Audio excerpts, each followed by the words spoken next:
that effort. And so thanks to those two gentlemen and the rest of you all for really helping us wrap our minds around what the concerns are. And our main takeaway was it made complete sense to us. You want to know that what we're going to build is not going to threaten your health, not going to threaten your livelihood.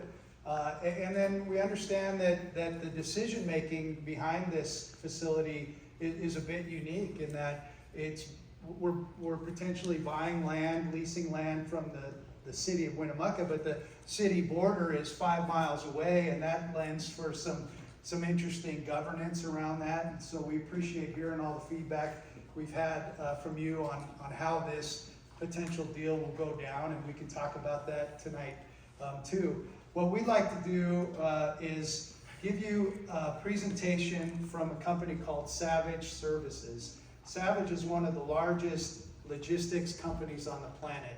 They build and run transloading facilities like the one that we're going to build all over the world, and they move more material, I think, than any other company. And we've been working with Savage for a couple of years now. It's very likely that they're going to build and operate our transloading facility. We don't have a contract with them yet, which puts me in our company in a really awkward position because their negotiating strength just went way up that they're here today. But they are the best. And so what we'd like to do is, I'm going to just go through one slide, just giving you a general update on where our project is. And I'm going to turn it over to Savage to go through a bunch of slides on what is a transloading facility, how are they going to move the materials that we need for our operation out at Thacker Pass to be successful. And then we're going to dive into the questions that you've submitted to us and other questions that you may have. We're a bit limited on time. The Boys and Girls Club have graciously given us this room until 8 o'clock. So the time constraints are a bit tight. So we'd ask you to limit your questions to 3 minutes and give us a chance to answer them the best we can. I can tell you that if we don't get to everything that's on your mind tonight, we're not going anywhere. Our doors are open. We're happy to talk with you anytime at your convenience, and we can keep this dialogue going. We can even do more group meetings if that's something that you want to do. We're happy to do that. So let me just run through some slides, and then I'll introduce the Savage team, and we'll go from there. So as you all know, I think you all know, Lithium, Nevada is building a lithium mine and processing facility in northern Humboldt County. We're up 95, hang a left at the Sawtooth gas station, and go on 293 about 12 miles to Thacker Pass, and that's where our mine and processing facility is going. You can see it in the round blow up, and that the dark spot labeled Thacker Pass is our plan of operations boundary, and it sits within this light bulb shaped white highlighted area called the McDermott Caldera. The McDermott Caldera is an old supervolcano that erupted up there 16 million years ago. It's a really pretty cool story in that the hot spot that was under the McDermott Caldera 16 million years ago today is under Yellowstone.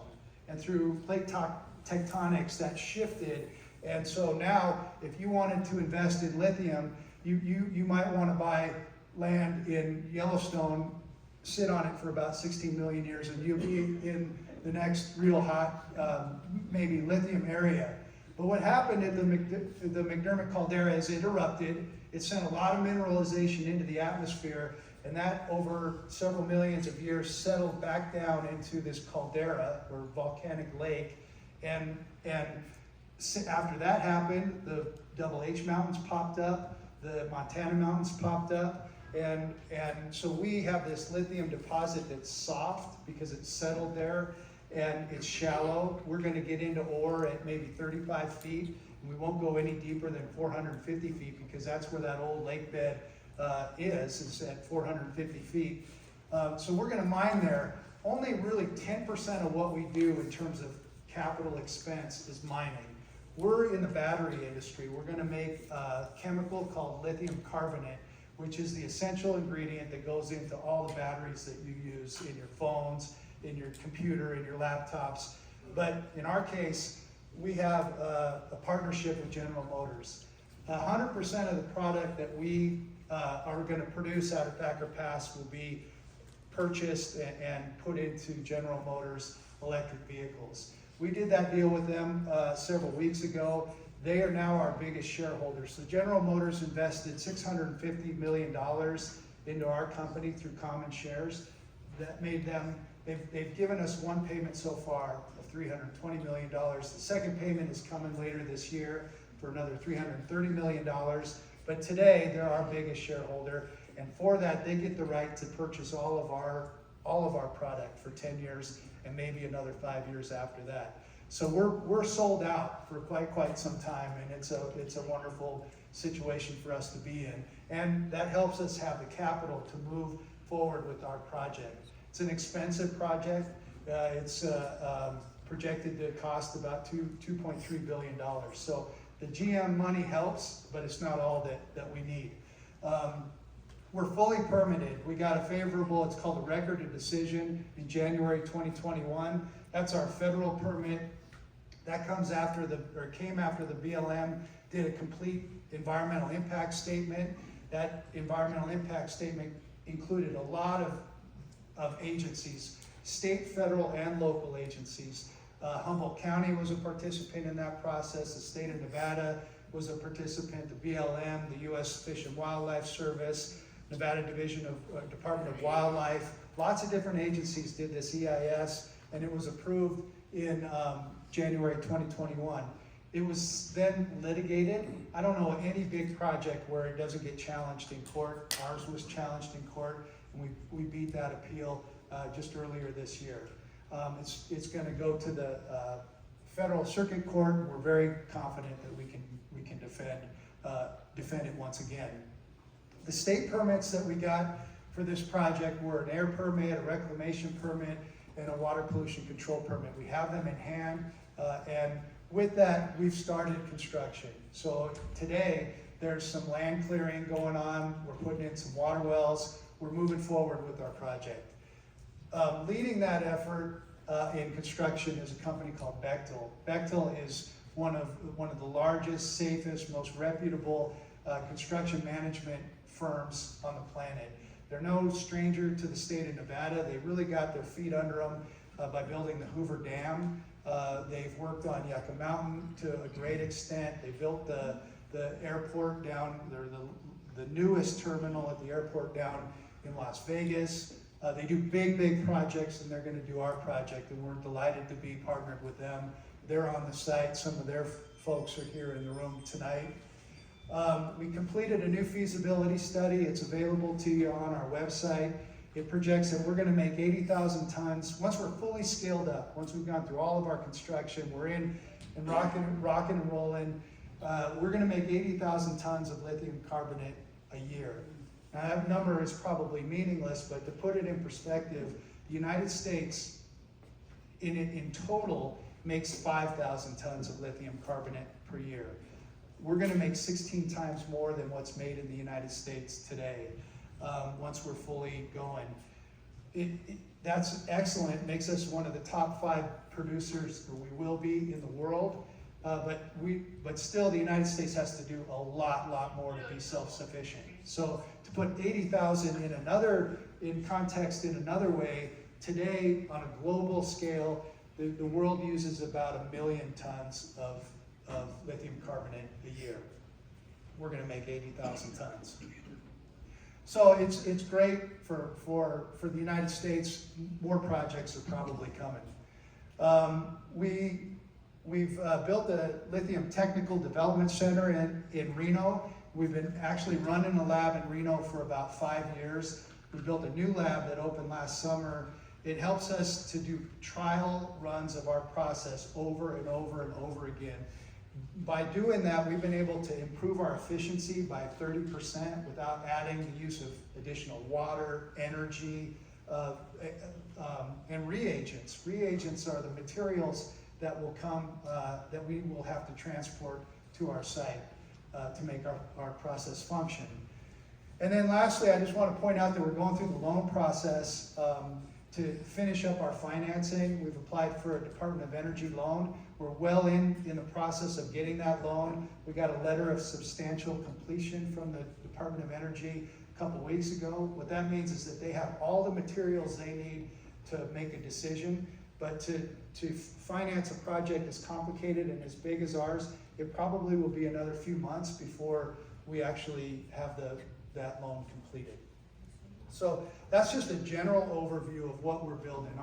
Our focus has been for 15 years, we've been working on getting to this point where we're not talking about what we plan to do, but to get to a point where we are today, where we're executing. We're actually in construction today, so we're very, very proud of that. So with me today is Rob Davidson, who's standing right here. He's with Savage. He brought some of his colleagues, Philip Hoskins, Jack Cohn, Jeff Hymas. We wanted to make sure that the Savage team was here to dive deep into questions that you have about the transloading facility.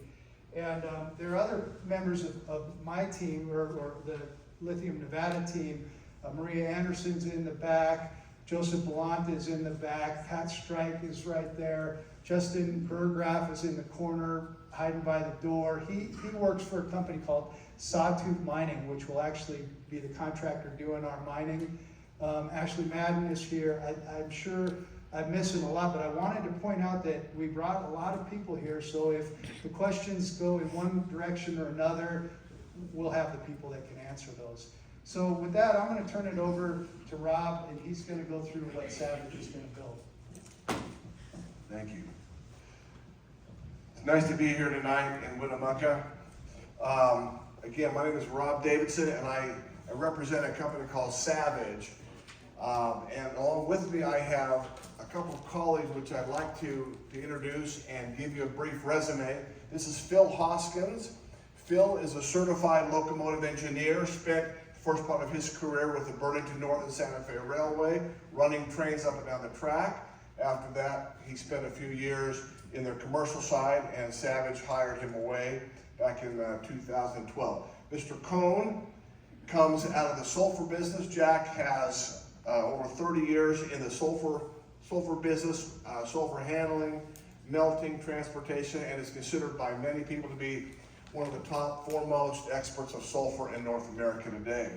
My experience is I come out of 40 years of surface transportation, moving hard to handle, high volume commodities across rail, truck, barge, and ocean freight. So a little bit about our company, Savage. I don't want this to be too much of an infomercial, but I think that it's germane to this discussion so you know who we are, so that you know what our experience base is and what Savage will bring to the table. So Savage is a privately held company.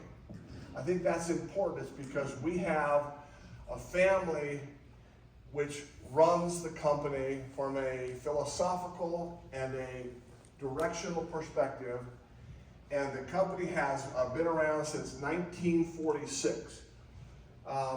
What the company specializes in is being a supply chain link. We are a supply chain partner for a vast number of industries, and I'll show you what some of those industries are. Our expertise is in intermodal, meaning we take stuff from one mode of transportation, we put it onto another mode of transportation.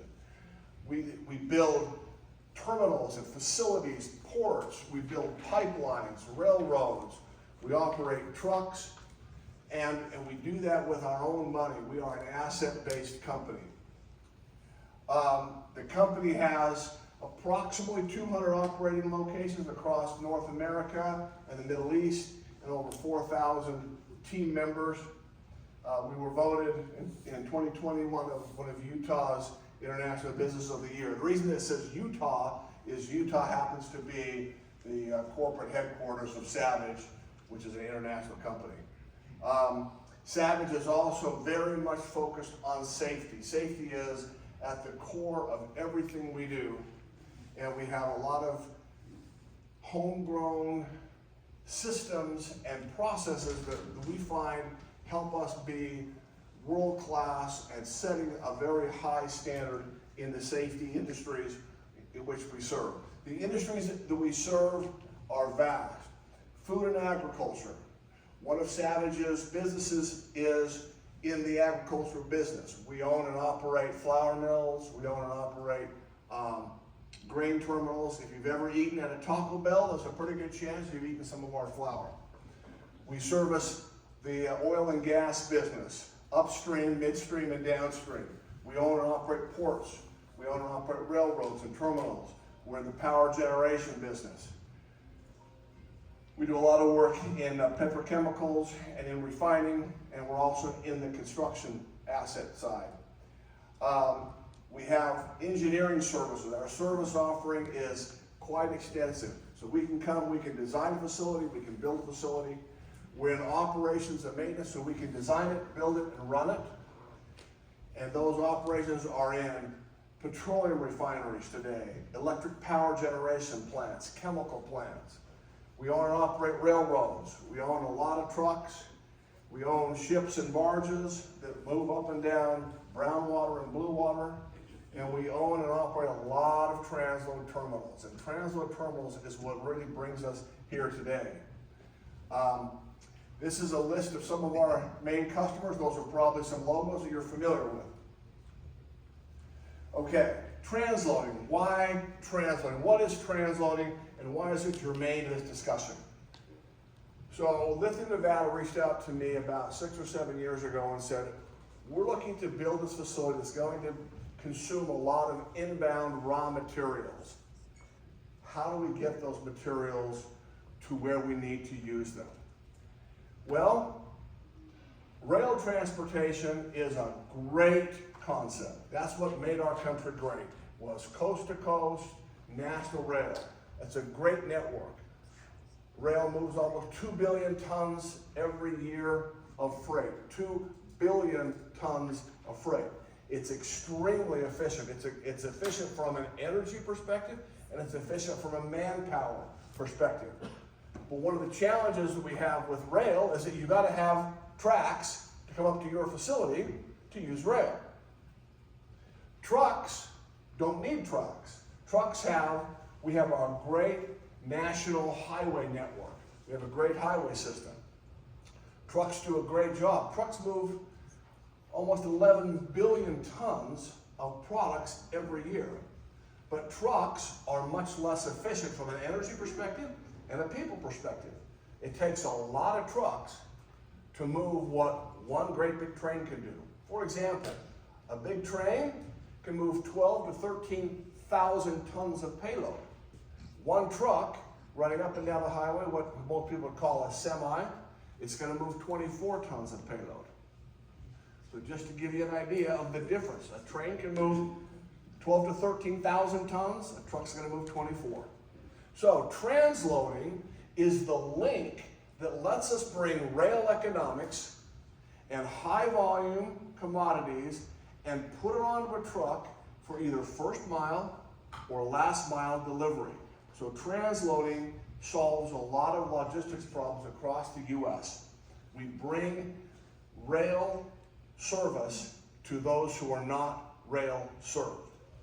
So this facility that we're talking about constructing is designed specifically around the commodities that will come in. The facility is designed to be able to take full trains off of the mainline track, right? The mainline track runs east and west. You all know what track it is, and that's run by the UP. So this facility would be designed to take a whole train right off the main line so that the train is not blocking the track, and it's going to put it onto what we call a receiving track. Then that same locomotive set's going to move over, and it's going to pick up the empty rail cars, and it can pull those rail cars and take them back to where they went. So now we have loaded rail cars at the facility.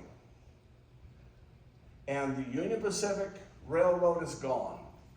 So then our locomotive would then come in and take some of those rail cars and switch them in the facility to move them onto the appropriate track. So what switching is it is a walking speed rail car movement. Literally, those cars are moved at walking speed to go from the receiving track onto the unloading track. So there will be several different tracks that are set up for the various commodities, and we'll talk about that in just a little bit. So, what are the various commodities that are going to be handled at the facility? Now keep in mind, this facility is not designed to do any processing. This isn't a process facility, this isn't a chemical plant. This is a staging facility where rail cars come in and trucks go out. And all we do is simply take the stuff that's off of the rail cars and we put them onto the trucks. That's all that facility is. It's a transload. So, what are the main commodities that are going to be coming through this facility? The biggest commodity is sulfur.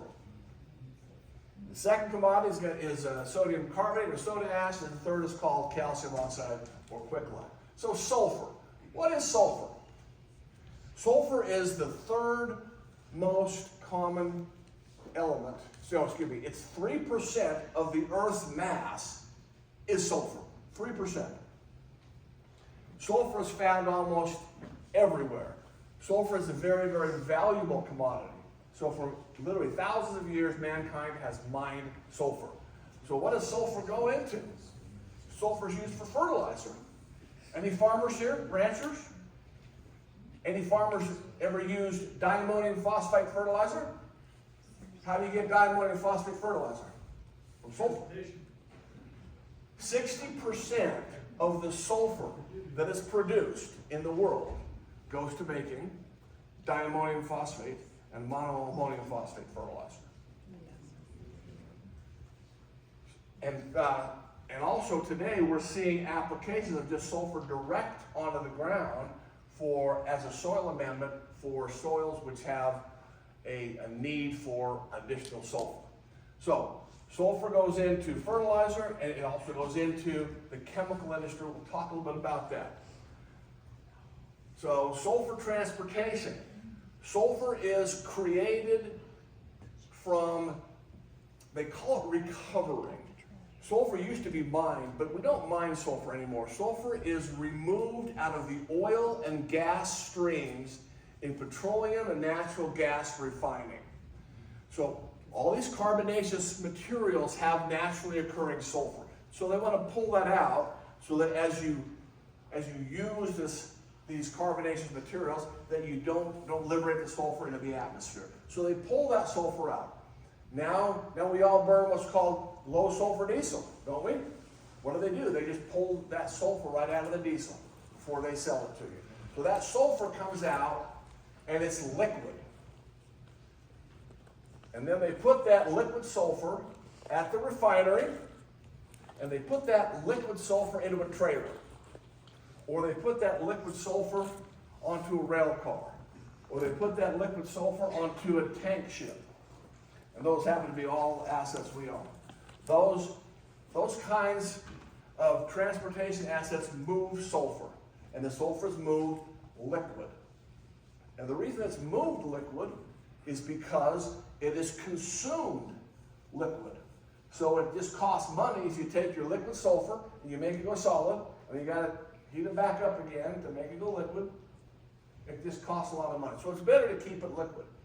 So sulfur has some really interesting characteristics. Characteristic number one is it melts at a very low temperature.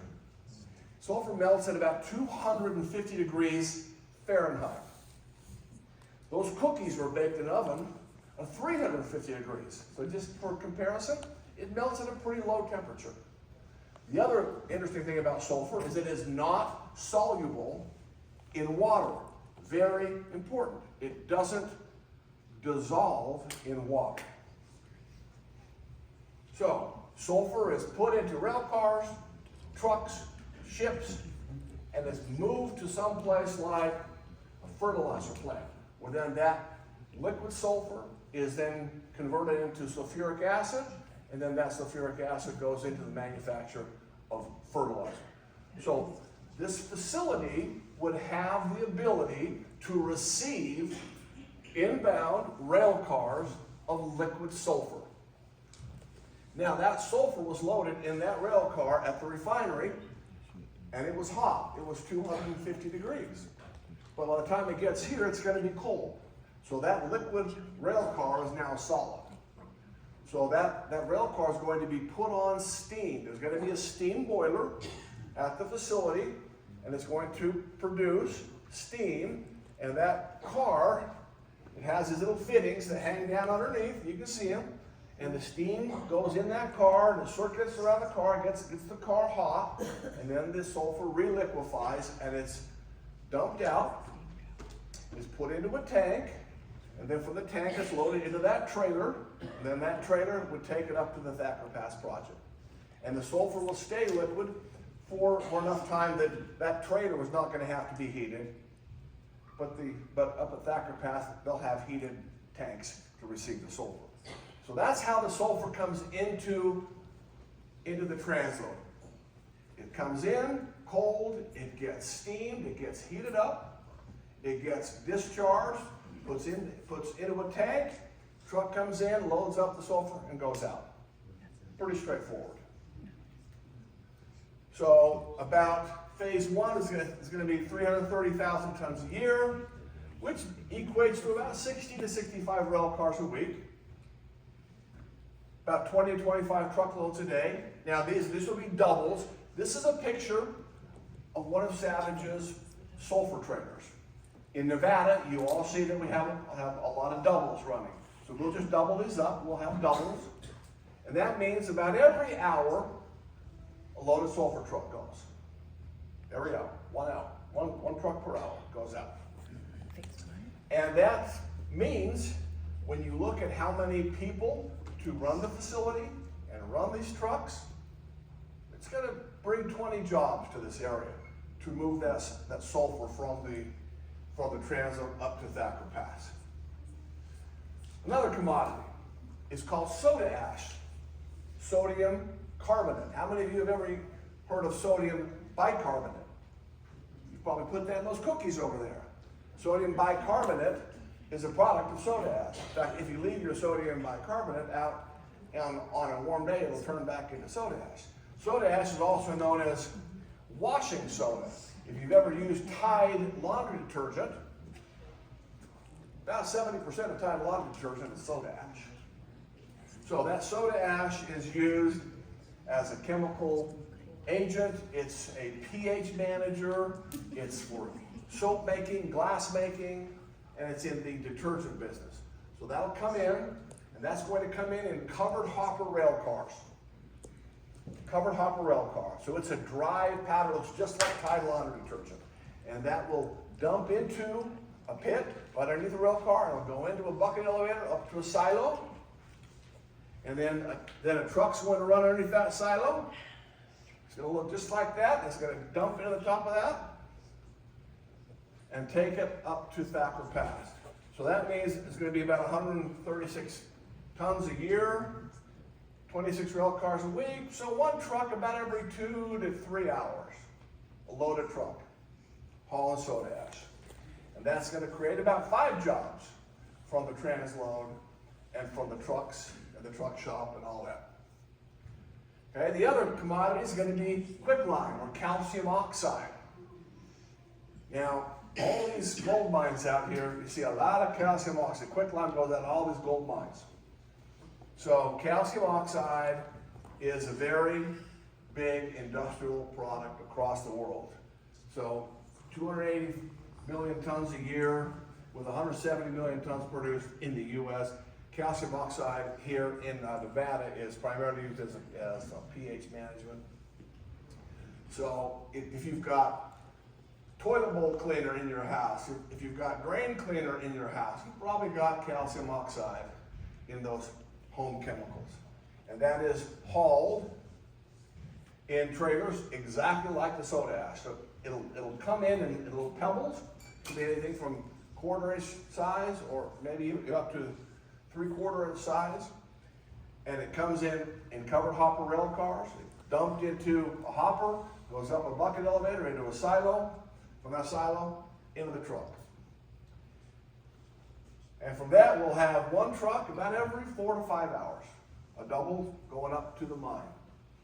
And that will create about 5 transportation jobs.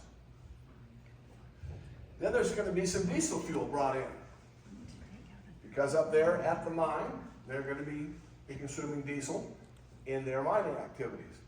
So diesel is hauled in just a standard gasoline tanker, and that's not a whole lot going up, maybe a load a day. Then there's another commodity called muriatic acid. Muriatic acid is very common use in like swimming pools. That's how you manage your pH balance in a swimming pool. It's used in steel pickling. It's used in water purification. So that's going to come in rail tank cars that are designed to handle muriatic acid. It's a very small amount. That's a chemical trailer that's designed to handle acid, and that thing will only mean 1 truckload about, I know it says one truck per day, that's a typo. It's 1 truckload every 12 days. So very, very small amount of muriatic acid goes up to the mine. So a couple of loads a month go up to the mine. So when we say it goes up the mine, what does that mean? So the haul route for these trucks would be Interstate 80, up 95, and at Orovada, I don't know how you pronounce it, up State Road 293 up to Thacker Pass. So that's the plan for the transload and for the trucking. What Savage would do would be come in, design, build, and operate the transload. Bring in, design, build, and operate the trucks.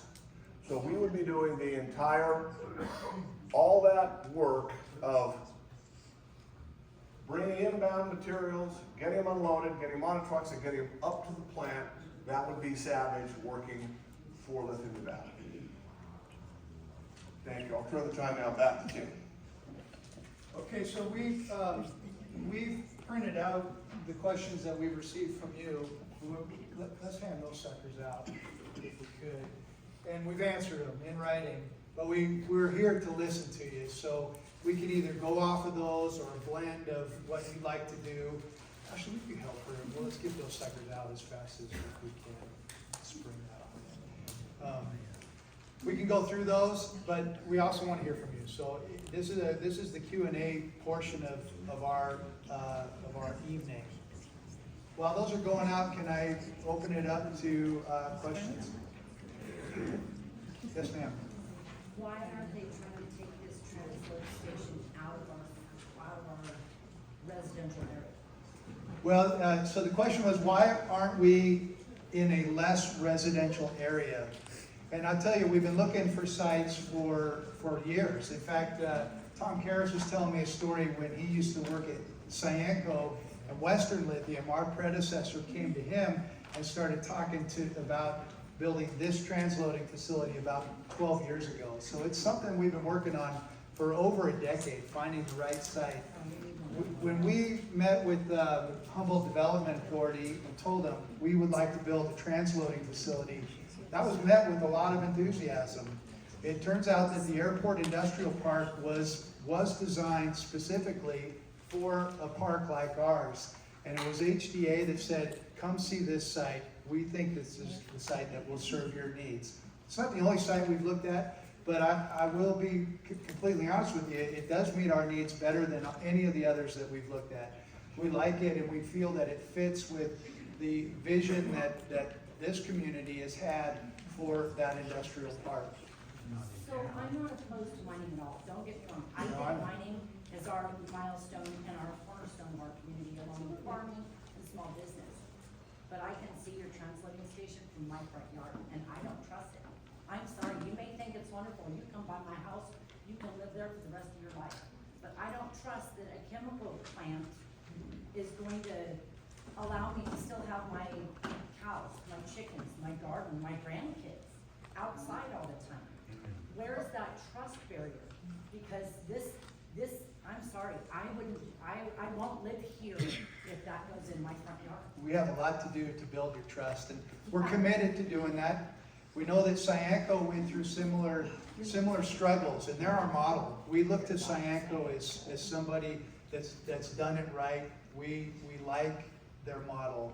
They came in, there were a lot of concerns about what they're building, or what they built, and they ended up building a facility that creates a leaching agent, just like we're gonna make out at Thacker Pass. And they've done it responsibly, they've done it safely, and they've proven And themselves. out of the community, truly out of the community, absolutely. I have some questions for Savage. Okay, you got it. These terminal operations, are any of these buildings or anything going in over 35 feet? Do you know off the top of your head, Over Rob? 35 feet in height?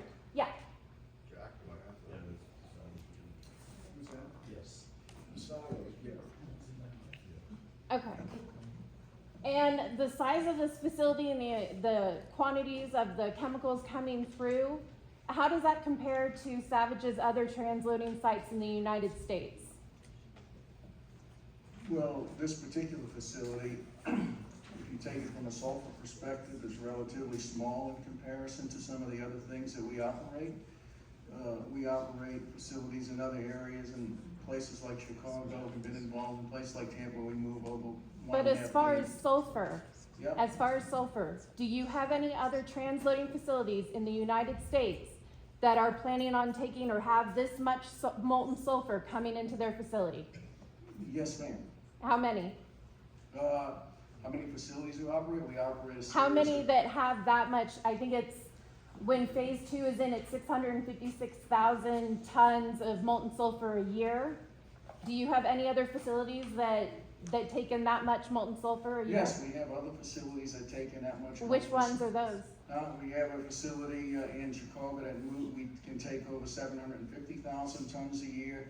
We operate a facility in another location in Florida, can't give you the company's name, that takes well over 500,000 tons a year. We move sulfur on vessels that move over 2.5 million tons a year of sulfur out of Galveston into Tampa. So these are pretty big cities, and this is Winnemucca, Humboldt County. There's a very big difference in the amount and what you're talking about putting here. And my other question is,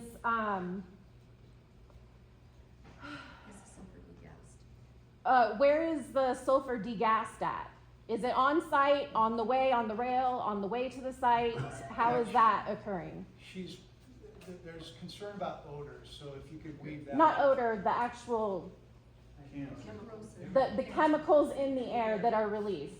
Jack, you might stand it up. The way the facility is going to be designed in our particular facility, in this particular facility, is that all of the vent gases from all of the different emission sources are going to be collected, and they're going to be scrubbed with scrubbers to reduce the emission in the air. And do you have any other transloading sites that are on an airport in the United States? On an airport, we don't. This is airport property. No, I understand that. Yeah. Is this done anywhere else in the United States with Savage? We don't have another sulfur facility right near an airport, no ma'am. No, because it's not allowed. Is your other places, is it in residential areas as well? Yeah. What was the question? Are your other areas? Yes, Areas so we operate similar facilities like this in in Chicago. residential areas? Yes, we do. In Tampa, Florida, we operate facilities, we bring in ships. No. And there's condo It's on communities airport right land. across from our facility. And We it's all bring in from it. ships, and we've operated a facility for 20 years in Galveston, Texas, and the Texas A&M Maritime University is right across the channel. We operate a facility in Chicago, which is 17 miles outside of Chicago, and we operate this facility right here. I can't give the company's name, but it is in the middle of another small community, so yes. And how many accidents have you had and had to report? When you say how many accidents, what type of accidents? Spills, fires? So are we gonna, The facility is gonna be designed to manage that kind of stuff. Whether it's fires If there's a or fire, spills, there's a it'll be a fire. zero-release facility. Who's gonna do the fire? There's no zero release. You gonna have your own special fire department? The facility will be designed with steam suppression systems and backup water tanks. In the event that there's a fire, we'll be able to easily contain a Where are fire. you So gonna get water it's- from? We're already short and over allocated for water in this area as we are now. They're gonna build a surge tank for the facility that'll be used in the event that we need to fight a If fire it at the falls in the facility. air and fill up the surge tank with water, We're acquiring water rights for the site. What's the amount of storage of molten sulfur at the site? Next door? from our wells. Yeah, exactly. I've got a question. Why are you not considering, location down Jungle Road? I've been down there and it's very open. There goes right up to the train tracks. These big double trucks do not have to go through town, which is not really very safe. Yeah, Why Jungle Road is not a consideration? Oh, it has been. We've explored a couple sites on Jungle Road. None of them have the specifications that we need. The size, the ability to, the interchange at Jungle and 95 is complicated. It's a problem. And we need also to have ownership of our facility. So we have a couple of options that don't meet those criteria. I have a To question. see how safe it is to bring those double trucks through town carrying those chemicals. My son works at NDOT Engineering, and I can get hold of him and find out, but I don't think they're gonna be too impressed. Yeah, but what we're doing is benign. The dangers associated with sulfur are minimal. It's a benign, if you were to compare it to gasoline, unleaded gasoline, which we're all using, many of us are using, it's not even close in terms of threats. And gasoline goes up and down these streets, they go down my streets in Reno every single day. How about the fire? How about when the trucks, say you have an accident on 95, you have one getting on the highway? Because you do have, if you're gonna take, Airport Road and get back on to the highway, you know the switchback you're talking about, having a hard time getting out of over on Jungo Road? You have that same switch to get on the highway. So that's a non-issue. You have the same two switches that you're gonna have to deal with. So, And yeah, I appreciate that, go ahead. the other part is, you guys are saying you're gonna have about 100 trucks. I've read your feasibility study. You say, starting with 50 and go up as high as 200 trucks a day, one direction. That means a total of 400 trucks will be flipping back and forth on our highways and through 95. And that is so many trucks that our little town in this little area, you guys got this stuff coming in. It's too much for us to handle. It's too many trucks. I don't know if you guys all approve. What our Which mayor, phase were the numbers that were given on the slideshow? That was both phases. Well, are they gonna pleasure? Yes, ma'am. I'm sorry, Craig. I know we're giving you a hard time. No, But you can see that I'm a Grass Valley resident, and we're concerned, some of us that are out in the county know that you're speaking to the city, who has no accountability to the county. So that's been a little bit of a problem. And also, we as residents here, we don't want this thing. We are a mining community. We understand them transferring things. We all have family in mining. We understand. We know Dumpy. We know all the different mines all over the place and how it runs all up and down. We really do understand the amount of chemicals going around. But this is in our backyard.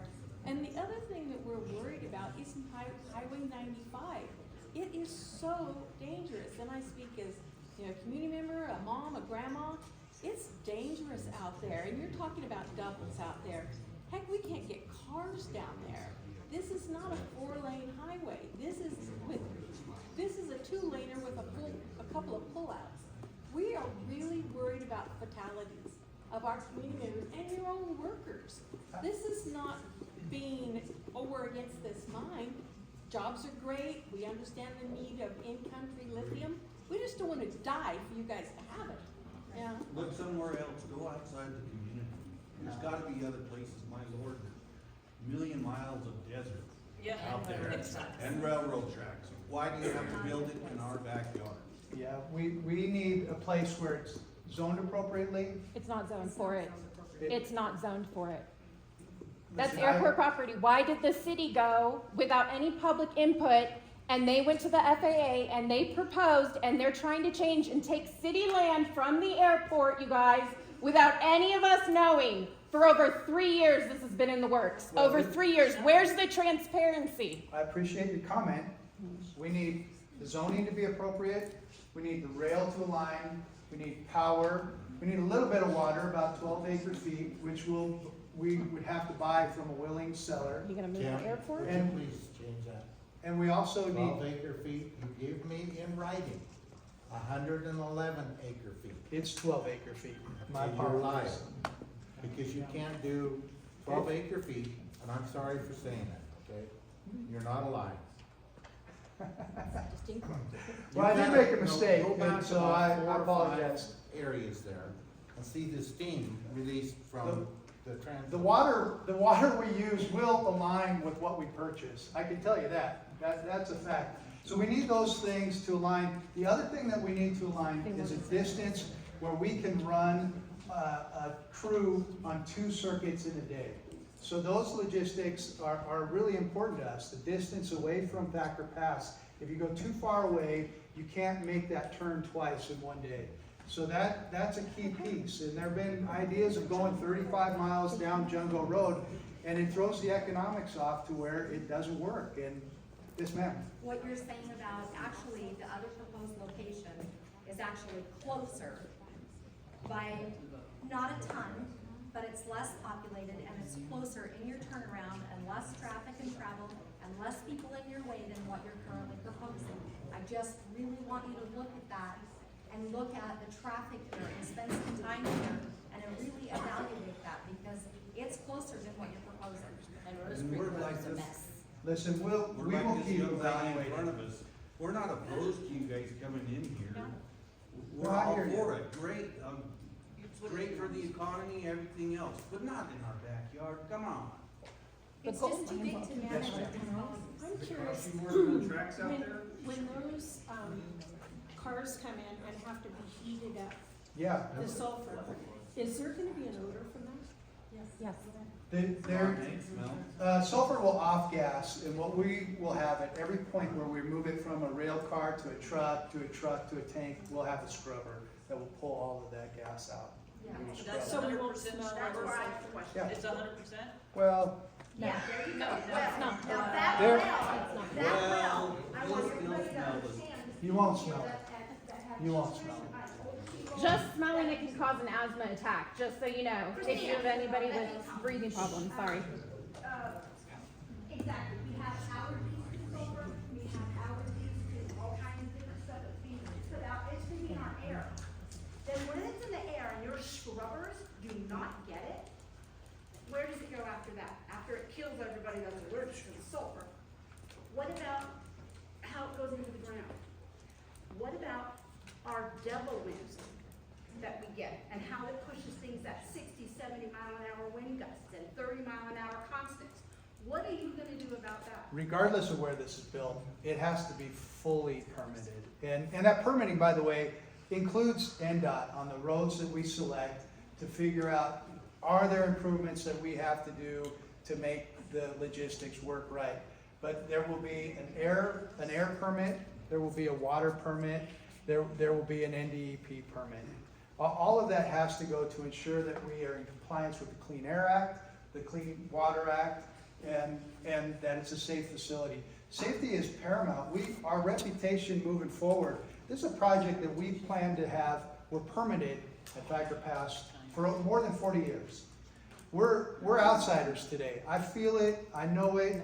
That's gonna change. We're gonna get to a point where we will have been here for decades and decades. And if we don't prove ourselves to you now and execute in a way that is absolutely safe, we won't last. And our goal is to last for many, many decades. Yes, ma'am. Hi, Jim, we haven't seen you in Orvat in a while. Well, no, fortunately Maria is spearheading that effort. I I'm also going to bring up a couple of things. Reinhardt Lane, when Yeah. it floods, you can be 3 months before you can get on that road again. So then those trucks have to come straight to the center of town. Now, the other thing is, my dear construction oldest brother, I went through this scenario on this transloading site, because he's worked refinery, tank building, whatever you wanna call it, he's done it all around the world. Right. And he immediately had the correct questions about prevailing wind, where are they gonna put this? It's coming in rail car, yep, down the line. And when I kept telling him 680,000 tons of molten sulfur is gonna go right by my farm, he absolutely kept choking on it. And this man worked for Chicago Bridge and Iron and Jacobs Engineering, not small companies. And he kept choking on 680,000 tons. Now, when I told him where the prevailing winds were from in Winnemucca, where this site was gonna be, number one thing he said is it's going to smell. Now, I've taken a lot of chemistry in college, whatever. Yes, hydrogen sulfide gas is heavy. It goes to ground. It does not dissipate into the air. It goes to ground. And in the winter, when it's colder, it's even worse. So I don't think I'm telling you anything that is untrue. That's scientific facts. And I can't brainwash it for these folks. Nobody's been up taking care, helping us at Orvada. Tom Haas has been helping us tremendously. Our working group is trying to work with you, and I still don't have answers about the speed that's going to be coming by my farm, since we use that road to haul farm equipment. And I have invited people to come and talk to me, including you, and I haven't seen you at my kitchen table. Well, I'm free for breakfast tomorrow, and, Come on up. okay. Speed is going to be governed, and that was an issue that concerned people, that they would go too slow. We're going to go the speed limit. In terms of sulfuric acid used in the state of Nevada, there are 2 substances that are used in all of mining for leaching. It's either sodium cyanide, which is manufactured here in Winnemucca, or it's sulfuric acid, and there is a sulfuric acid plant in Carlin, and Newmont uses sulfuric acid for leaching in their gold mining process. We need sulfuric acid to leach, and it's done commonly here in the state of Nevada. It's going to resemble the sulfuric acid plant that is 2 hours down the road in Carlin, except for the fact that it's going to be brand new. It's going to have, at the site, it's going to have the leading scrubber technologies. We're going to collect heat, steam production off of that, and we're going to generate 40 megawatts of power. And we're going to move sulfur to the site, and just like Newmont, now NGM, moves to their sulfuric acid plant in the Carlin Trend. It's very, very similar. It's commonly done all over the world. It's done here. It's even sulfuric acid is used, not sulfur, sulfuric acid is used here as a soil amendment to deal with the alkaline soils that many of the people in Quinn River Basin have. It's placed on the ground purposely to balance out the pH. I It's I put anywhere from 90 pounds to 120 pounds of elemental sulfur per year on my ground. Yes, we are very alkaline. Now, the other thing is, you are, that facility that's over by Battle Mountain, past Battle Mountain, over at Dunphy, right. it's out there in the middle of nowhere, right on the railroad track. You know, the TS Ranch headquarters isn't even within 10 miles. I mean,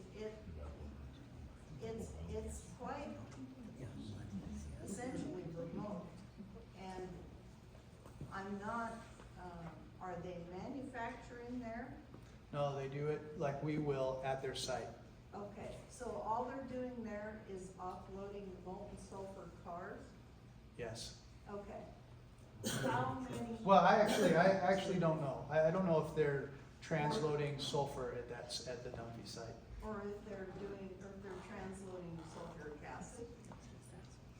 I'll find that. Okay, because it's not very many cars that are even stacked there at all.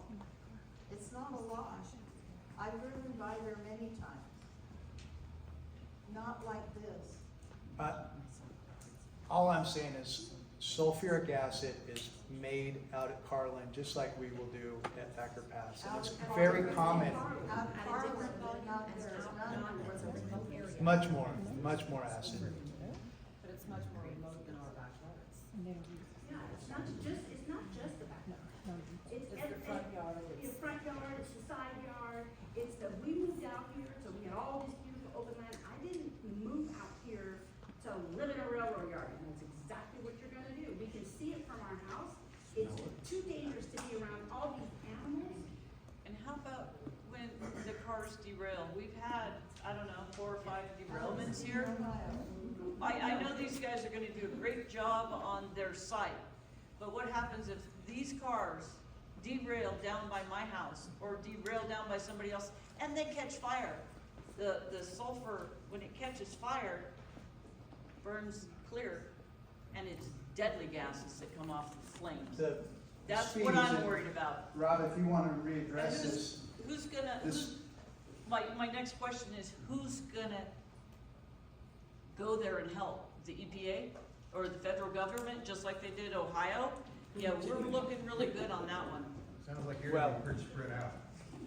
the speeds that the trains will go through our transloading area are walking speeds. Right. Walking speeds. I'm not talking about the Right. transloading station, I'm talking Right. before it gets to the transloading station. When those trains derail, who's gonna jump up and go over there and put out that fire?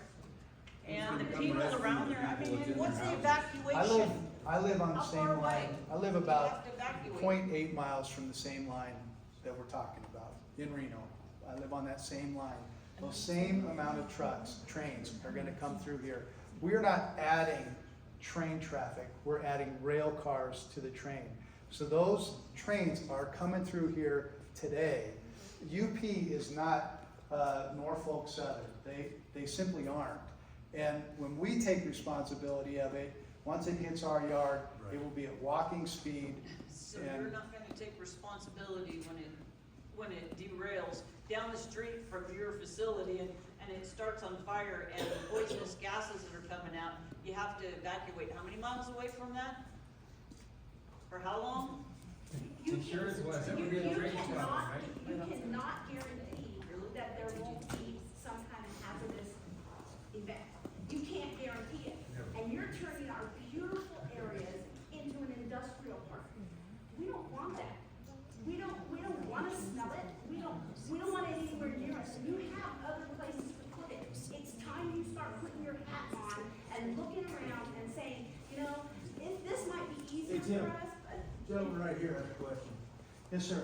Yeah, I was just kind of curious of what kind of economic prosperity will see in the community and how many jobs this might create, between Savage and Lithium. Yeah, I appreciate that. This is going to be a Winnemucca company because it can't be run from anywhere else other than Winnemucca. So we're looking at 20 to 25 jobs at that site each and every day, with an additional 20 to 25 jobs driving the trucks to and from the site. So we're roughly 40 to 50 jobs throughout the life of this project. These are jobs that are going to pay about 38, on average, 38 bucks an hour. They're excellent jobs. They're going to be Winnemuccans. You can't do this job remotely. So we take the hit on home values so that you can bring in more jobs. The airport industrial park was created decades ago specifically to create economic The development. FAA was created decades ago to protect airports from exactly this sort of thing. What about the noise factor for the trains And the lights. hooked up and unhooked and in and out? They say it's gonna be a 24-hour station, what kind of noise level are we talking? Dan, and the lights, If you, yeah, I think it'd be better. Yeah, so, no, that's a good question. The noise is really gonna be no more actually than you're seeing today from the main line. Like they mentioned earlier, we're gonna be at walking speed, and the way that we go about operating is that we couple those cars at walking speed. So the noise is really not any different than what you're seeing out there today. Okay, and what about the lights 24/7 or however long? What's So- that gonna be like? So we're gonna, the terminal's plan to try and meet the dark sky lighting, so that the light emitted from that is actually probably gonna be less than what the airport emits today. So it's gonna be, you know, as close as you can get to a dark sky facility as possible. I have a question. I am Winnemucca's only winery, and what is this gonna do to my vineyard and my hops and my juniper berries for the distilleries? Cause everybody here drinks beer, and so what's that gonna do to my winery? This is not a facility that's gonna impact any of the surrounding Cause I'm gonna be properties. 7 miles down south from you guys, where Se- that plant. Hey, I got a quick 7 question. miles. Yes, sir. Sorry to interrupt you guys, but if we're talking 15 cars per day extra, did you guys do the count on how many cars come in? Are we looking like 800 cars come through Winnemucca every day? You have a sense? So are we looking at 0.1% add, like, or are we really arguing over 0.1% extra cars coming in? I appreciate that. I don't know what the percentage is, but it's quite low. 15 rail cars, we're Yeah, talking trains that are, I've sat in line and watched 150 cars, because they're so efficient nowadays, that we're looking at 150 cars per train that goes through every hour. So I'm guessing 1,500, I could be way off, but at the end of the day, we're looking at 15 cars per day.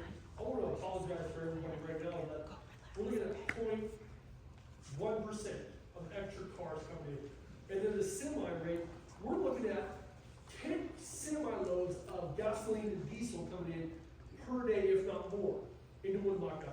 Not because of mining, just for the local tourism and the local people that are working here.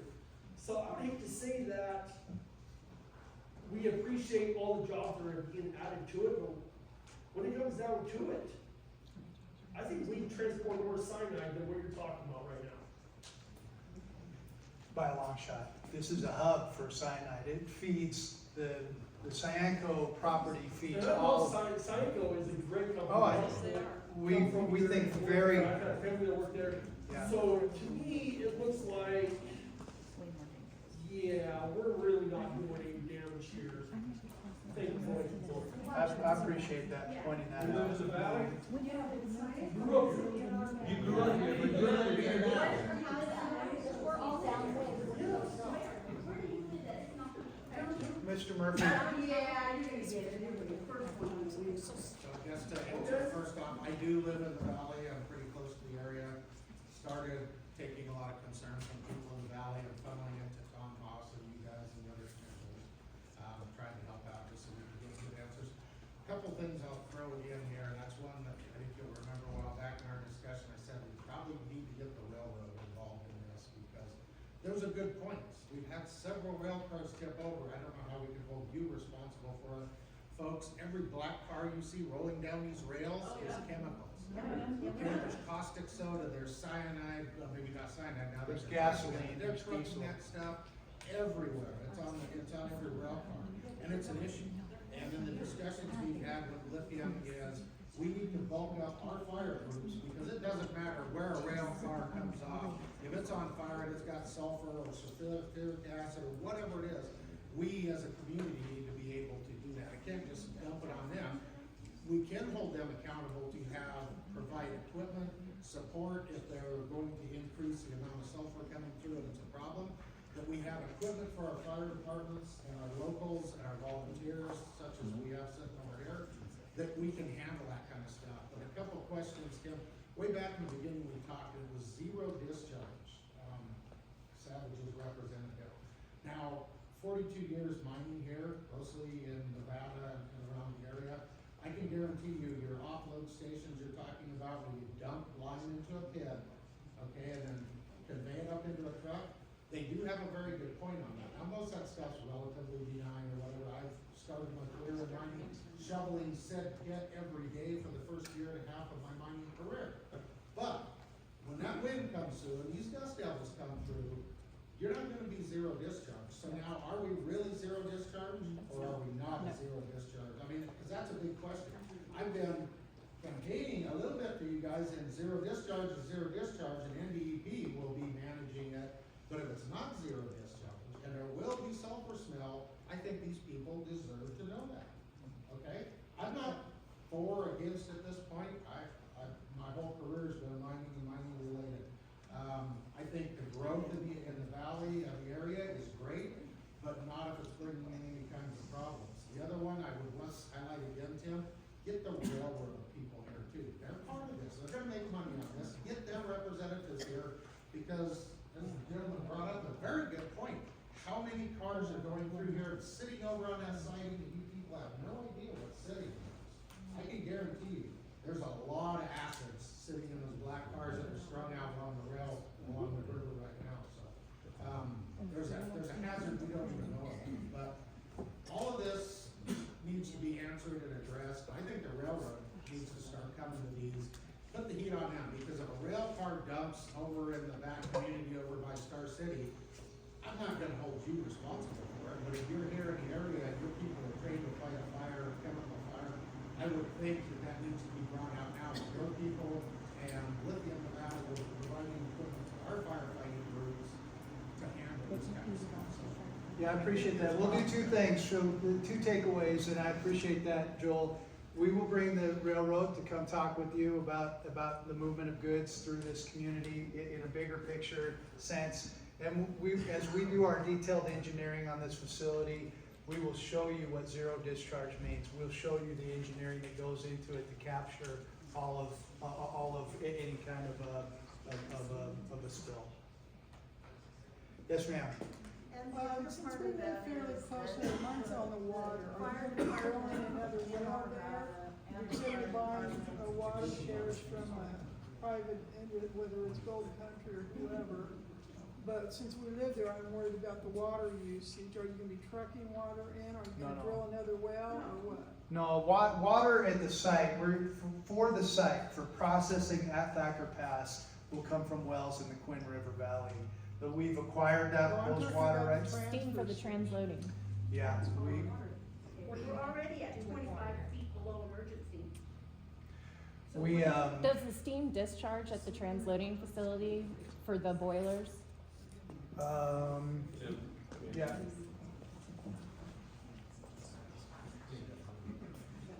And I've got to say, Mr. Haas, that was, I gave you some wrong information earlier. 111 acre-feet of water I mentioned before the city council meeting was, yes, I know, I told you that. That is the total amount of water that is turned to steam. That is not the total amount of water that we will be withdrawing from a well, because most of, over 90% of that water is recycled as condensate to be made in steam again. So no, steam is not discharged directly, it's recycled. It's because of this recycle that the number of 11 or 12 acre-feet, it's somewhere in between there, was mentioned earlier by Tim. The vast majority of what I mentioned, 111, is recycled. So we'll only be drawing about 11 to 12 out of the ground. Yeah, thanks, Tom. I saw the recycling being done at some of your loading facilities on the film there. And please understand that they want to be here for 46 years. They came in, they presented their outlay to the state. Every 5 years it changes. Right now they're asking for 58, and you've got to double that because we got to go up and come back. And this is just a start. So anything that's being said today will get increased and increased and increased. Skip. So let me just address that. We're doing this project in 2 phases. So phase 1 will have 39 trucks coming out of the transloading facility, and that will double. Do they come back? Pardon me? Do they come back? Yeah, they're gonna come back. Round trip. 39 back and forth. Yeah. We're not leaving them out there. They're gonna come back. They're So gonna how many times? keep on going. So that's the extent of what we're permitted, are those 2 phases. There are no more phases in this permit, none. And that's a permit that will last for 40+ years of mining and processing. Do we plan to expand in the future? Do we think there's potential to expand? Absolutely. That 40+ year mine has the potential to go 100+ years. Will we scale beyond in terms of size? That's a decision we wouldn't make for several decades, because we have enough to move us forward for the next 46 years. I have a question. Of the total capital you said was 2.5 billion? 2.3 billion. 2.3 billion. What's the capital on this transloading facility? What's the investment? You have a number, Tom, that's built into that. 70 million. And there's a new feasibility study that was released this year that's on our website that can allow you to get all that data. And how much money is this gonna So bring? why does it say in a feasibility study you have 400 trucks? At the time you guys are fully in process, you'll have 200 trucks going one way. I'm sorry, I didn't follow that math. The 39 trucks is a one-way trip in phase I 1. showed it to you, it's in your feasibility study, I pulled it right out of your book. Transloading document states Right here with your name on 50 to 100 for the first phase and then 100 to 200 for the second phase. One direction. You're gonna grow and push everybody out. There won't be anybody here. There won't be an airport either. Yeah, that That's a over $38 million. You can laugh all you want, To but replace I'd it. like for you to come and put a motorhome right about where you want this thing to go and sit here for a year. And then Okay. tell me that you're not gonna hurt us. That we don't have, as soon as you make this industrial, no one's gonna wanna buy property. No It's one's gonna sit- industrial today. Oh, it's So, going to decrease I- our It's property. industrial today, there's nothing like that around here. And that's, No, it's not zoned for it. it's not zoned for industrial, I know. It's not zoned for that, I'm but on they do. Southwest Humboldt Development Association that put you in that direction for the site. The Humboldt Development Authority has been looking to build something like we're gonna build for decades. They permitted that site, they zoned that site as industrial. Today it is zoned as industrial. We do not have to rezone to build this facility So there. they're the ones that. Well, they're the ones that, when we said, we want to build this facility, they said, what a coincidence, we have a desire to have a facility like that, because the growth potential off of that facility is tremendous. It's not just our company that can use that spur, it becomes something that others can. And So is Savage gonna be taking in contracts from other mines to bring in other chemicals in? Yeah, that could be something that happens. we're in the lithium business, that's all I can speak to. Well, maybe we can ask Savage then, since they're here. Hey, I mean, now you she's talk- laughing at me. You What's talk going on about, you here? talk about the partners and everything, so if you're gonna jump through all these hoops, and Savage, who is a contractor for a lot of companies, what's the potential for having chances that- others come in? The chances that a transloading facility or a facility like ours goes on that spot is high, because this community has said, we want it there. I'm sorry, no. Humboldt Development Authority is not a public, it is not a public group that does what they do. They do not know what they're doing. They do not know the laws. They do not talk to the FAA. They don't talk to any of those. Well, Who's the Humboldt Development Authority? help They're a me group of understand people who's that on it. apparently want to just take over Winnemucca. Is it just the city? Oh, Or is the Humboldt Development Authority? I can't. Maria, you're on the board. Well, Would you like to let us know who else are So- members of the Humboldt Development Authority? Can I answer other Nope. questions Yeah, she doesn't about wanna say. the facility? Regardless of where we might build it, are there other questions about what a transloading facility is? our commitment to making, we're gonna be drinking wine and beer at your place in 5, 10 years from now, and laughing about this. I just need to figure out how to bridge that gap, and, That means my crap's ruined. no, we don't either. I can tell you how to help, just move it right out of town. We're asking you to move it just out of town. Get it away from people. We're just asking you to find a safer location than the residential. Or do you already have money? We don't have a deal. We don't have a deal. They Let me start- just- have you been so in this- discussions about funding the No, pool at all? Here's the status of what we're going through. We have applied to the city, which owns that land, to have an appraisal done on that land. They're gonna Airport. present that Airport. appraisal to City-owned the airport. land. community, Grass Valley, City of Winnemucca, Humboldt County, all the residents will see that appraisal. And then we have to compete to give the best bid to lease or buy it. There is no deal. We don't have land, but I'm not gonna mislead you and say, we don't like that is the site we like the most. That is the site that suits the economic development desires of this area and fits our logistics.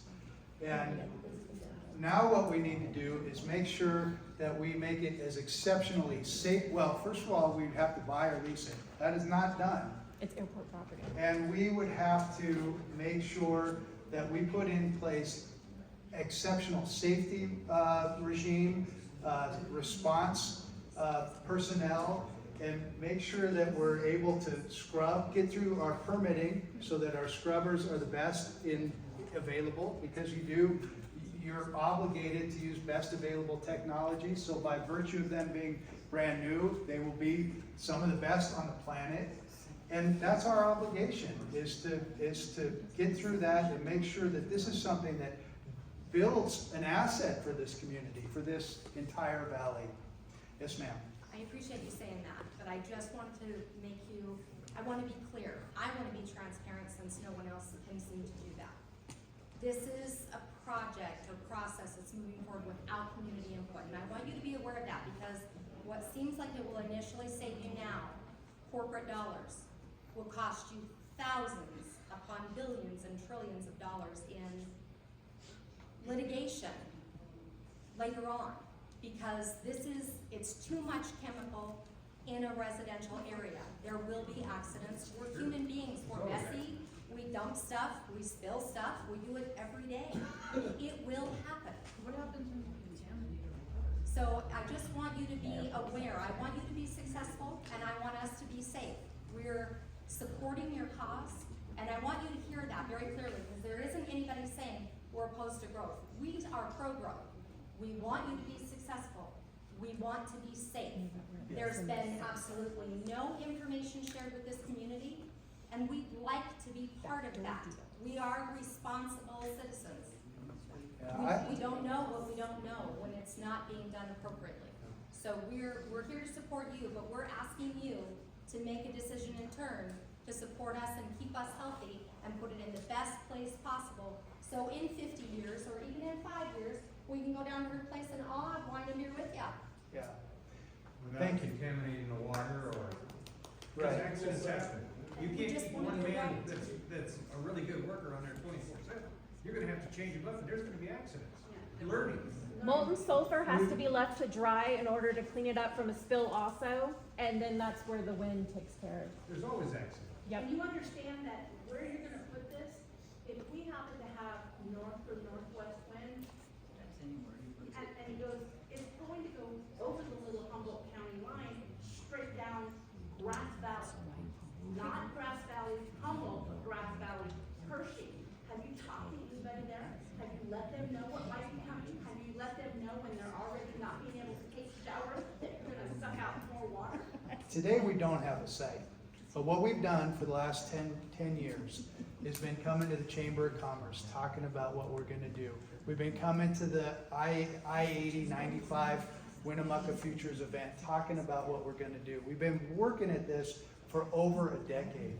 So we come to environments like this, where we go and we present to the county commission, we present it to the city council. Our existence and our need to move forward is not new. We're not coming at you with a new project. This is something that we've been working on for over a decade. But what we've been doing is we've been going through that due diligence of figuring out what site works the best. What site works the best from the input we get on what will help this community grow and prosper from an economic development standpoint, and what fits us logistically.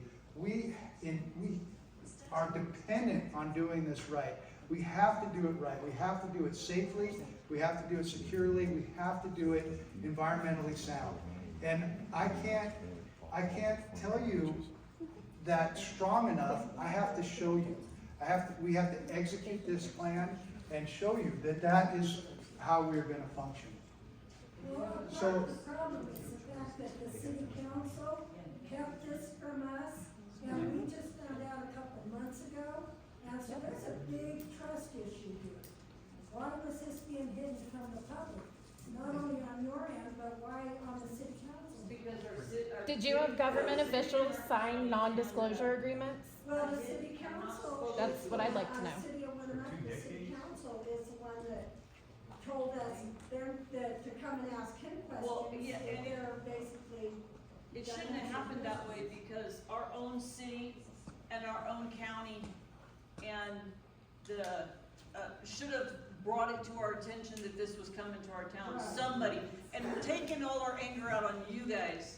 And it shouldn't be, because. Well, we're here today. I'd like to know, have any city or county officials had to sign a non-disclosure agreement with Lithium Nevada about any of this stuff? As we sought out different properties, we kept that confidential. Did they have to sign non-disclosure agreements? Probably. So you guys, that's our local government here? They sign non-disclosure agreements with these private companies so The that we can all purpose get of that screwed. is so that the values, they don't run a new project out of town by jacking up the values. So we can't. No, we're all stuck now in our homes that are gonna lose value. So when you say that, the non-disclosure agreement, and I can see it in your face, that you've been working on it for 10 years, and that's, I'm sure, frustrating for you. But if they've signed an agreement that they can't disclose it, and you've been working on it, we did not know. And it's our homes and our health and our water that will be. These are public property. This is public property. The federal government gave it to the city of Winnemucca for the airport. The airport. So you have the city manager, who is the airport manager, has been doing this for over 3 years behind everybody's backs. Just so you all know, kept it hidden, kept it quiet, so nobody would have a fuss, because they're trying to break this parcel away from the airport, because this is not allowed on airport property, because it is a hazard to all of us. And that is the transparency we need, and we need that from you, and we need it from our local government. I don't agree with any of that. So that has been zoned industrial for industrial. It is growth. not zoned for that. Well, we can argue about it. No, you can't put hazardous chemicals on an airport property for non-aeronautical use. Would you like to explain to me how somehow that magically happens? Because it's very hard to get a railroad spur at an airport, period. Not even having anything to do with chemicals. The property to the east of us is designed for future airport facilities. The property that we're pursuing is not. And that's. What about the runway? We're not going to build on the runway. So you do know that airport property, you're not allowed to have buildings over 35 feet. That you're referring to the property to the east of us. It's all zoned for that. This parcel, this 177-acre parcel, is zoned for only things under 35 feet. Right there, that one little thing right there. It's not zoned for it. There's no value in the two of us debating about that. We talk to the planning agencies, and I know you're talking to the planning agencies. Somehow we're getting very conflicting information. And the green light to move forward and pursue this There's no is green on light. for No, us. there's no green light. Well, I appreciate you saying that, but Okay. others are saying the opposite. And Where's the proof of that?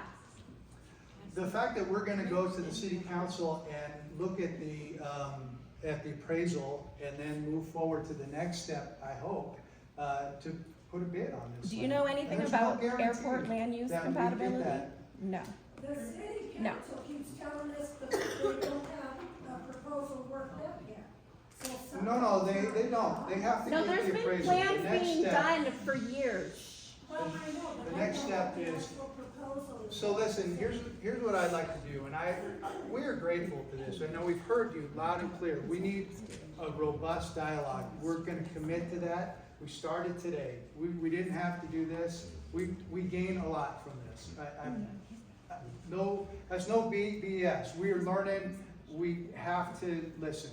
And we'll do some more of this. What we'd like to do is bring the UP here, and we'd like to start talking about the engineering. What does zero discharge look like? What does it look like on paper? How does it work?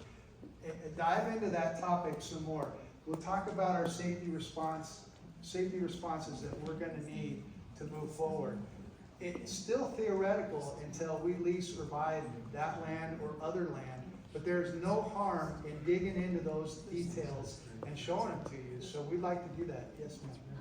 In those details would also be, it would be very helpful to see the economic alternatives for other locations you consider. I mean, if it really is the best choice, have you considered, the road because it needs to go into town? And the impacts that it has on the community around it. Those things are typically in public, cost benefit analysis. One thing I'll have to confer with Tom and see what we can provide to you in those next meetings. But one thing that we would welcome, and we've already received them, is when you have ideas, we welcome them. If you've got a plot, and we've been doing due diligence on several, in fact, one that Christina gave to us a while back. We're looking at them. Why not? We have nothing to lose. If there's a better site out there, we'll go to the better site. But I'm telling you right now, given our analyses, that site is the one that suits. So what is, your analysis is part of the economic, how much more would it cost to put it on Jungle Road? It depends on where you're talking, and also, it's not just economics, it's land, size. We have to have enough space. And we also need to have the ability to run our own facility. Instead of leasing from somebody else who has that facility and we're working for them. So that piece of owning our destiny is very, very important. Well, if you keep expanding once you start this, isn't this gonna push the residents that are around there out? Yes. How are we gonna get the extra land to expand? Do you want to talk about that, Tom? They'll get to expand. I mean, it's not, the footprint of this facility is scaled to something that we can use in perpetuity. The So you won't ever want the property surrounding it? Is that what you're saying for the residents? No. So the nearest resident, as far as we can tell, just roughly looking at it, is about a half mile away. We don't plan to grow the footprint that we're proposing today, ever. The community to the east of us is a little over a mile away on the other side of the airport. So, Have you physically been out there and looked? oh, sure, Okay. yeah. So you still, I did never get from you clearly if the sulfur acid shipped, is it degassed before it's loaded? Is it the safest form? Yeah, it's scrubbed on each point where it gets transferred from a rail car to a truck to storage to our plant. It goes through a scrubber. How good is it?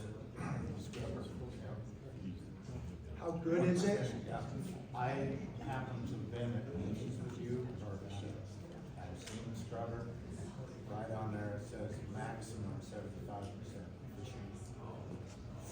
No, we need to revisit that, because that doesn't. No, we don't, it's right here, you already gave it to us.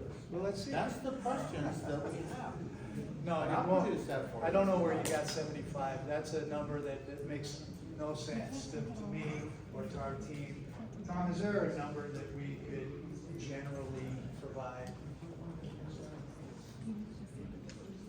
Yeah, I don't remember the exact amount. I'm not sure where you got the 75% either. Maybe you can show me afterwards and I can follow up on it with you. Most scrubbers, existing technology, are at least 90%. Ours are much higher than that. It's what's called best available control technology. There is also part of the permitting process. You have to do modeling of what happens if you have one of these winds that's blowing towards your closest neighbors and you have an event that takes place. Is there going to be any smell? So far, all the modeling we've done says there is zero odor at our site's borders, no matter what situation we've looked at. And we are continuing to do additional modeling like that to ensure that. Have you done a wind rose study? Yes, You have, and you Can we get that? I can't hear you. Can you make get it that public? I'm not sure. I missed the question. Wind The rose study. I'm not sure what level this is up to. I mean, I'm an engineer. This is up to the corporation, exactly what kind of a data dump we do. I mean, we can tell you what size steel we use. No, it's historically, it's the way the wind blows here.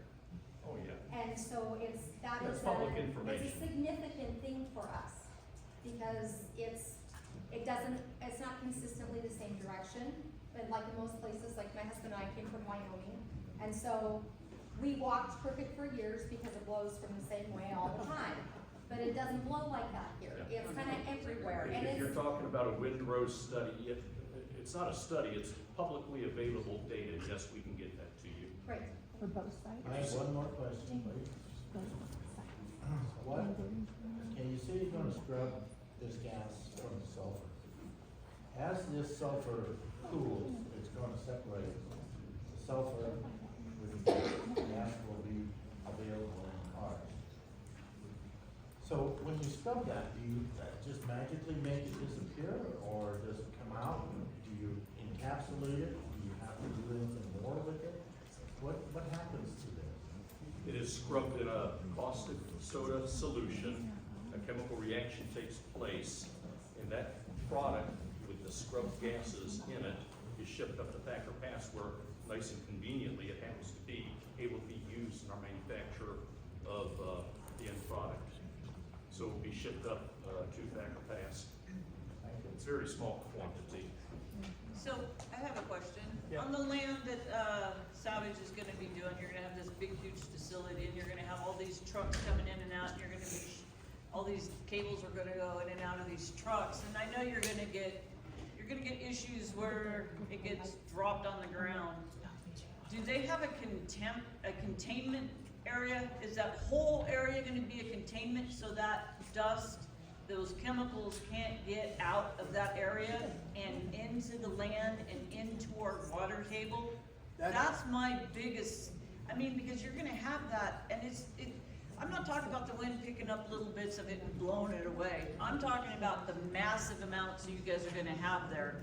And when it gets on that land, and if it happens to get on to the land and we get seepage into our water system, Yeah. you will contaminate our whole area. That's the topic that we've been referring to as zero water discharge, or zero discharge facility. And that's the commitment I made to you about bringing that engineering to our next meeting, because we haven't done the detailed engineering. We've done the big strokes engineering. Our next step is to acquire a property.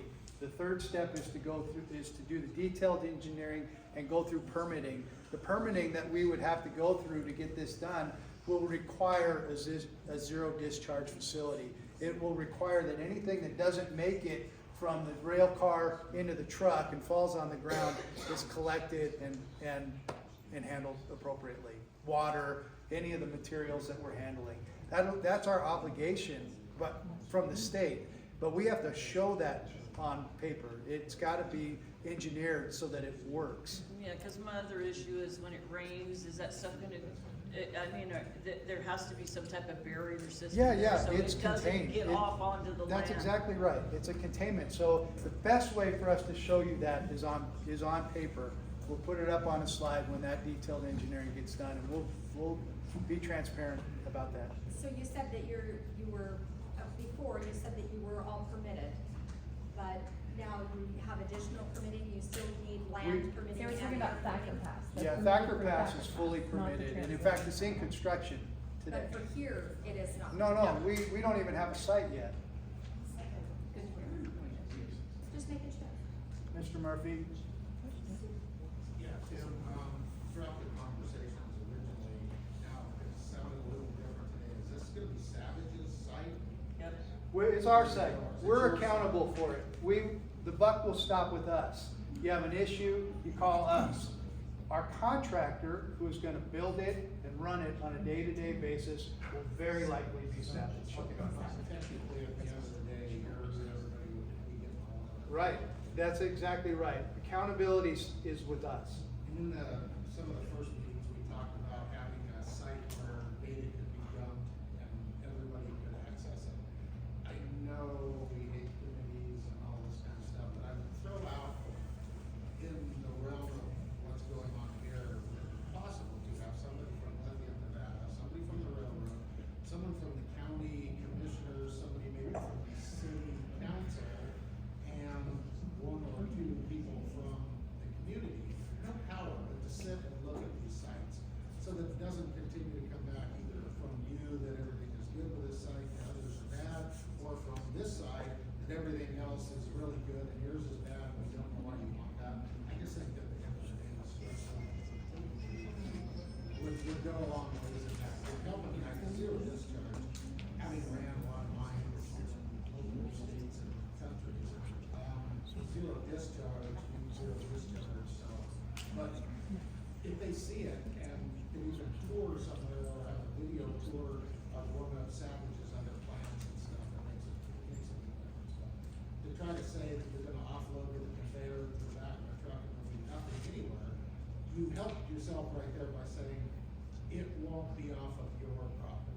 That's a Right. good start, and it'll be cleaned up. That's another good start. Having done all this, like I said, I know what will and won't happen and everything.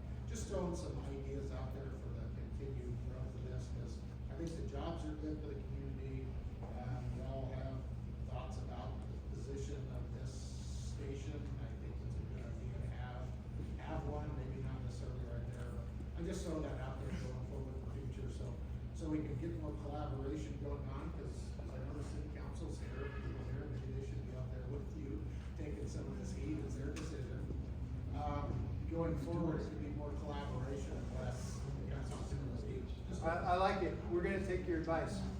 I can't commit a meeting with the city and the county and all that, but I can commit to you that we'll do another meeting with that detailed engineering showing how zero discharge works. And I think we wanna dive really deeply into a safety plan. And UP, we'll bring UP. Yes? Has Savage, won the bid to do all of this? They have not. Nope. Have you put it out to bid? Nope.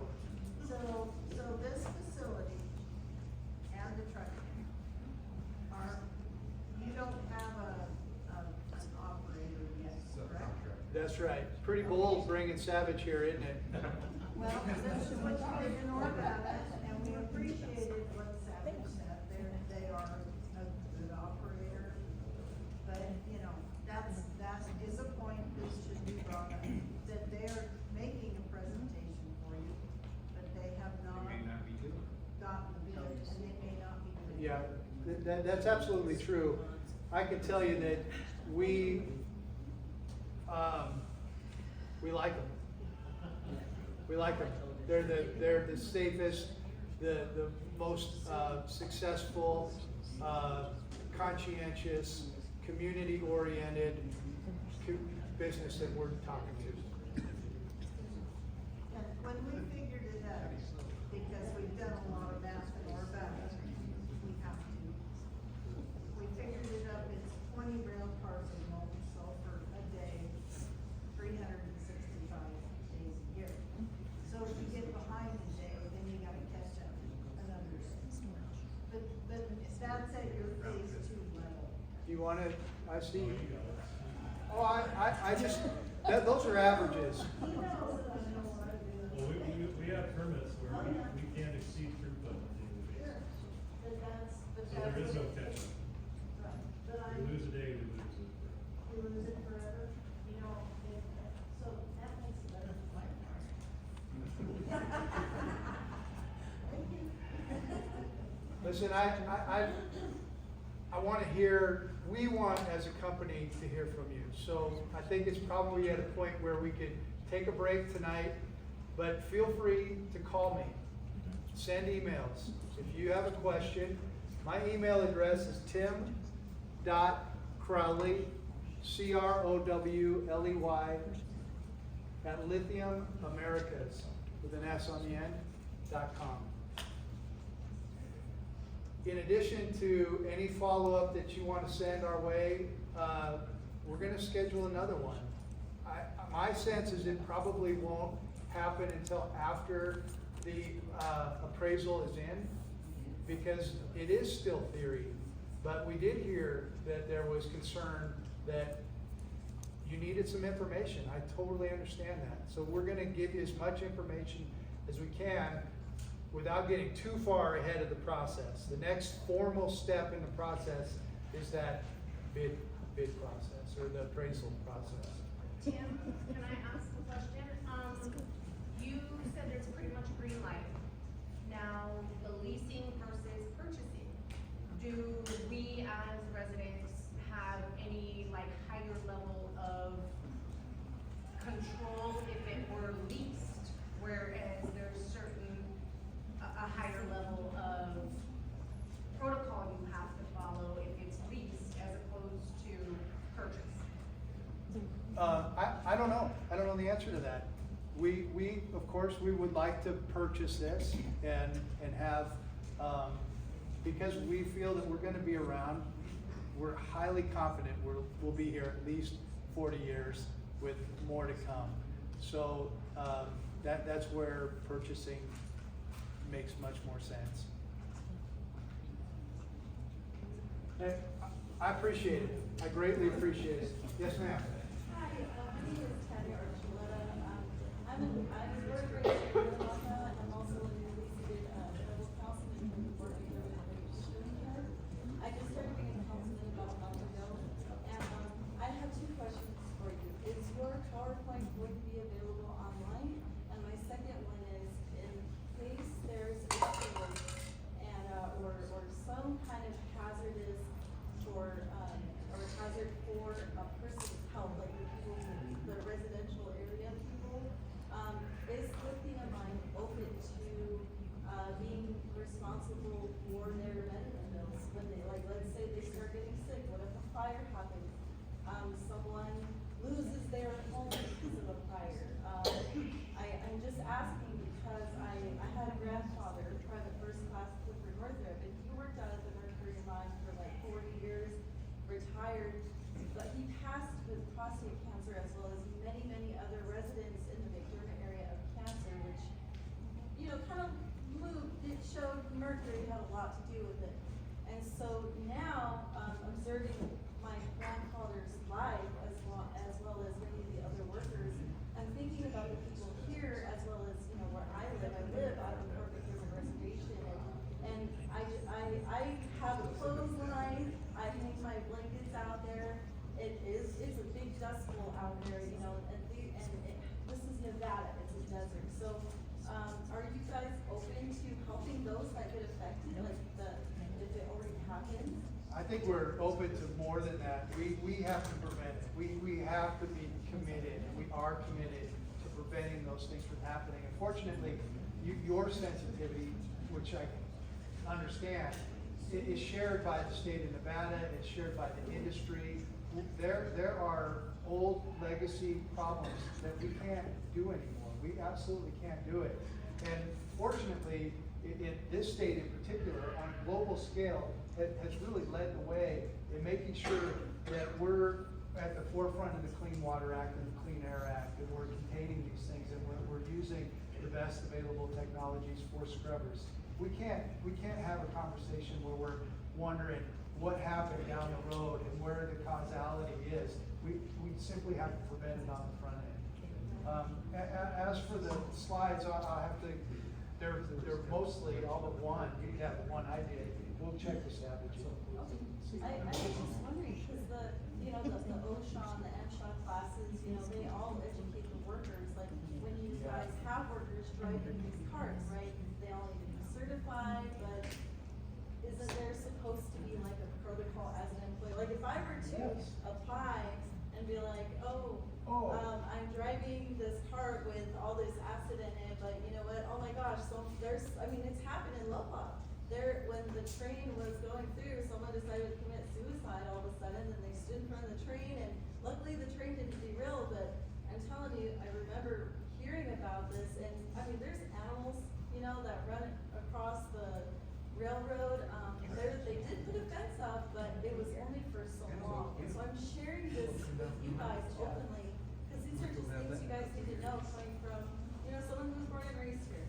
Yeah. I But think that's all I wanted to know. I appreciate that question. I think that we don't speak highly enough about the effort we are making to make this safe and secure and a healthy site. The transloading and factor paths, both of them. Not only are we legally obligated, but we're committed to doing those. Those people that are gonna be driving up and down that road, those are our people. We're responsible for them and everyone around them. It's absolutely essential that that person, that driver, it could be you, goes home every night. We're committed to making sure that happens. Yeah, because, ever since I heard about this project happening, last year, I've been doing my best to try to educate myself. I'm 30 years old. I'm very young compared to a lot of many other people, they have their opinions about it, but I plan on living in my area for a long time and raising my 2 children as well. And, same as what you're saying, you want the best for your people, your workers, and everyone around it. But, I really hope, to continue coming and understanding what you have to share, as well as the people here in Winnemucca, they need to know more too. Totally agree with you. Yeah. I totally agree with you. That is our commitment. We will. But that's why I asked if this was on the site, because I live so far away sometimes. It's not, but we'll see what we can do. Thank you. Thank you. Thanks, everybody. I appreciate it. You know how to reach me. I'm a conduit to some great subject matter experts. So, no question, I will get your question to the right person to get you detailed answers. Thank you.